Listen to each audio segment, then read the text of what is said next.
Gaza's fishing industry employs thousands of Palestinians, with fishermen risking their lives every day to try to feed a starved population. But now there are fears that the industry is on the brink of collapse. Our correspondent Nadra Tibi reports. Gaza's harbour no longer looks the way it once did. Destroyed fishing boats lie abandoned, while hundreds of tents now lie the port, providing shelter for displaced families. With most of Gaza's fishing boats destroyed, fishermen now depend on small vessels and hand-repaired nets. Their shorter trips to sea often result in only limited catches.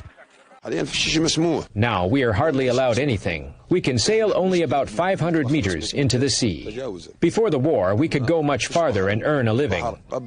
Today we head out without knowing if we'll return, but we have no choice. We have to survive, even if the catch is very small. Gaza's fishing industry is on the brink of collapse. According to the Palestinian Fishermen's Union, 232 fishermen have been killed since the war began, while 28 others have reportedly been detained since the ceasefire came into effect. The fishermen recovered their nets from warehouses that were bombed and repaired them by hand to suit fishing in the small area they are still able to access.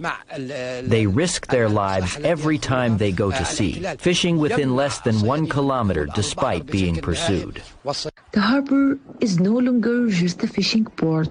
Today, hundreds of tents shelter displaced families among damaged boats and empty docks.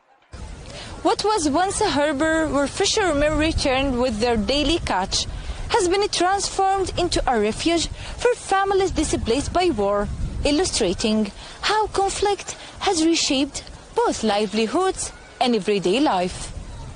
Caught between unsafe waters and harbor transformed into a crowded displacement camp, where disease and hardship continue to spread. Gazans are enduring an increasingly difficult fight for survival. Nadra Tibi, CGTN, Gaza.